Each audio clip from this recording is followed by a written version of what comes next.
So, welcome back. Glad you're here. Um, let's get this going. So, when I first heard about the SEC no action letter, I thought it might finally feel like one of those moments that people like me have been absolutely waiting for, especially if you've been following XRP. Not even the price, just the movement. Instead, nothing has happened. And that didn't make me lose interest completely. It made me realize I was looking for meaning in the wrong places. Because the more I looked into it, the clearer it became for me. This wasn't loud news, and it was never meant to be loud. This wasn't designed to move markets overnight. It was designed to touch the part of the system that only matters when everything else is already moving. If you're new here, these videos start with XRP, not to predict the price, but to understand blockchain. And by staying with that lens long enough, I found myself walking alongside the financial system itself. That's where this episode begins, with the Depository Trust and Clearing Corporation, otherwise known as the DTCC.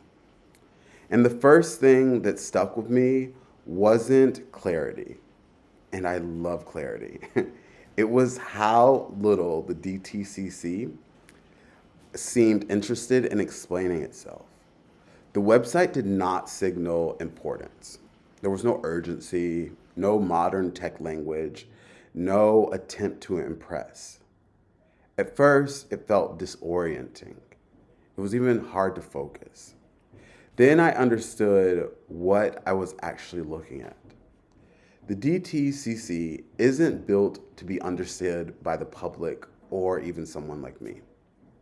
If you've never heard of the DTCC, don't worry. That's not because it's small, it's because it's infrastructure.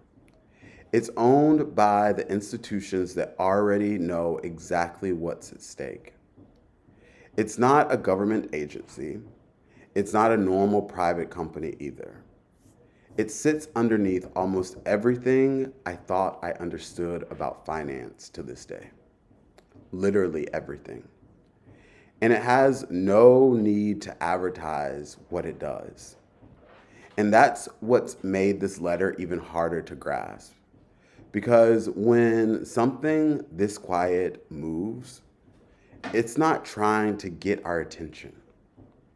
It's trying not to break anything, and I think this is the case.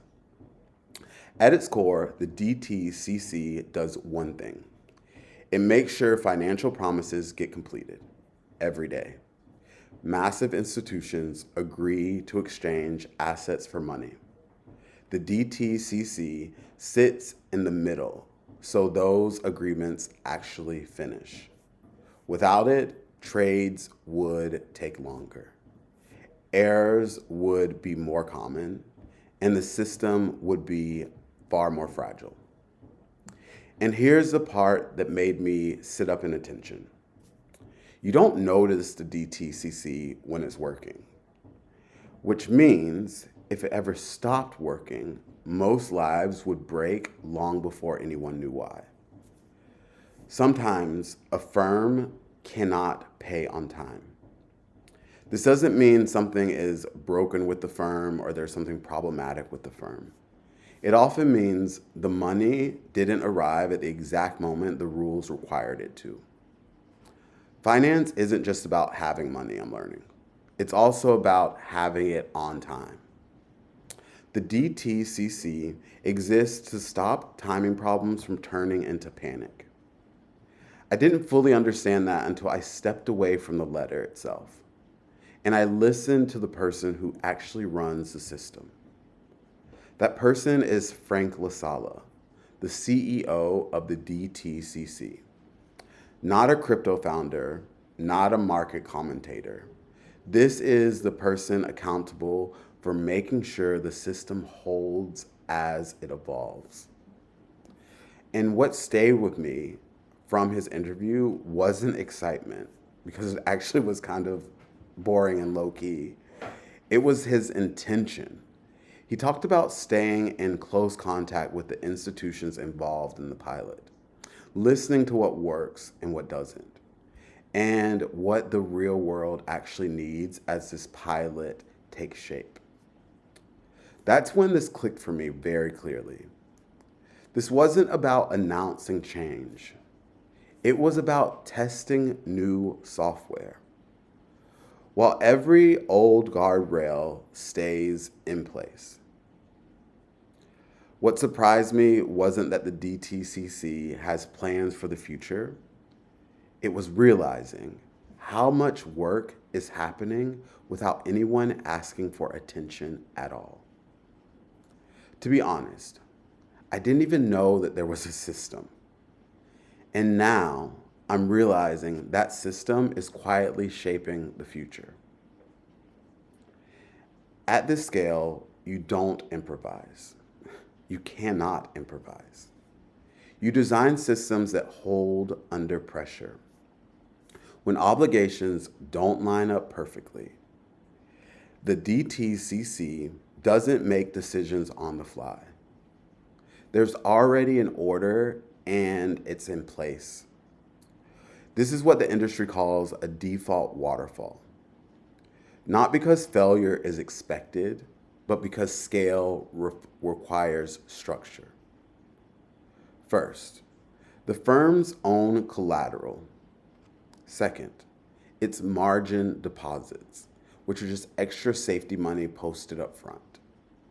Third, a shared clearing fund that's paid into by all members. Fourth, the DTCC own resources. And finally, if needed, additional member contributions can be used. The mechanics aren't the point. The point is, however, that trades still settle, ownership still transfers, and panic doesn't spread. Everything the DTCC does already runs on digital records. So when it looks at blockchain, it isn't chasing a buzzword. It's evaluating a new kind of software from the center of the system itself. And what I'm learning to sit with, or even how to sit with, is to understand how and why a system that has to move carefully doesn't automatically make it easier to live inside the timeline that the system requires. Especially when I'm personally invested in speed, efficiency, and forward motion. This tension between urgency and stability is where this episode actually lives. And it's why this letter matters, even if it doesn't feel like it's doing anything yet. So, now that we understand who the DTCC actually is and why it sits at the center of the financial system, we can finally talk about the letter itself. Because without that context, the letter sounds either massive, beyond comprehension, or meaningless. And I think it's neither. This is a no action letter from the SEC. That means the SEC staff is saying, based on what you told us you're going to do, we will not recommend enforcement action as long as you do exactly that and nothing more. This is not approval. It does not change security laws. It does not create a permanent safe harbor. The SEC can revise or revoke it at any time. But what this does create is something very real. Permission. Permission to test infrastructure without getting shut down. Under this letter, the DTCC, through its clearing subsidiary, is allowed to run a limited multi-year pilot where existing security entitlements can be recorded on a blockchain. Before I go any further, there's one thing I had to get clear for myself: what this pilot is actually testing. Because this isn't about speed yet. It's not even about price. And it's definitely not about retail adoption yet. This pilot is testing whether blockchain can safely hold the most conservative assets in the financial system without breaking liquidity, without fragmenting ownership, and without removing any existing protections. That's why the assets included here matter. Not because they're exciting, but because they are trusted. And that wording matters a lot. These are not new assets. They are digital records of positions that already exist inside the DTCC today. Nothing new is being issued. Nothing new is being traded. This is about record keeping, not speculation. The pilot is deliberately narrow, and the narrowness matters because the assets chosen tell us exactly what the pilot is really testing. The SEC didn't pick assets randomly for this pilot. They picked specific types of assets. First up are large cap US equities. That just means stocks of the biggest, most established companies in the United States. Next are US Treasuries. These are loans made to the United States government, more like IOUs that the entire financial system treats as safe. And third are index tracking ETFs. These are funds that don't guess or speculate. They simply copy the market exactly as it is and exactly as it already exists. These are the assets chosen for the pilot. Not because they're exciting, like I said, but because they are trusted. If blockchain cannot quietly handle these, it doesn't belong anywhere near the rest of the system. One thing that helped me reframe this was realizing that a no action letter doesn't change the system overnight. What it does is set up a formal starting point. A moment where regulators say, you can begin testing this under very specific rules. In this case, that starting point is February 2nd. Not because anything dramatic happens that day, but because it's when this pilot is allowed to officially begin. That's important for understanding timing, not outcomes. It's when regulators formally allow these assets to begin being recorded and tested on blockchain rails under very strict conditions. These tokenized records cannot be used as collateral. They cannot be used for settlement. They do not replace legal ownership. The registered owner remains the same. The DTCC retains full control. If something goes wrong, error, fraud, or system failure, the DTCC can reverse it. So this is not the system moving onto crypto. This is the system testing new software while keeping all the old guardrails in place. And this is the part I needed to understand fully. Because the choice of assets wasn't random. They were picked because they weren't picked because they were exciting. They were picked because they are trusted. Large cap US stocks, US Treasuries, index tracking ETFs. These are the most regulated, most liquid, and least controversial assets in the entire system. If blockchain can't safely handle these, It has no business touching anything else. So this pilot isn't asking, is blockchain innovative? It's asking something much quieter. Can blockchain disappear into the background and still work? Because at this level, success doesn't look like speed. It looks like nothing breaking. If that sounds conservative, it is. But remember where this is happening. This is the organization that exists to prevent panic. And the fact that this institution is willing to touch blockchain at all under regulatory supervision tells us something extremely important. Blockchain is no longer being treated as an external threat. It's being evaluated as infrastructure. This letter doesn't live in isolation.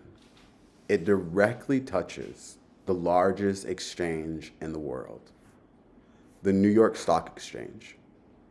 And it shows up just as an entirely new exchange comes online. The Texas Stock Exchange. The stock exchanges don't clear or settle trades themselves.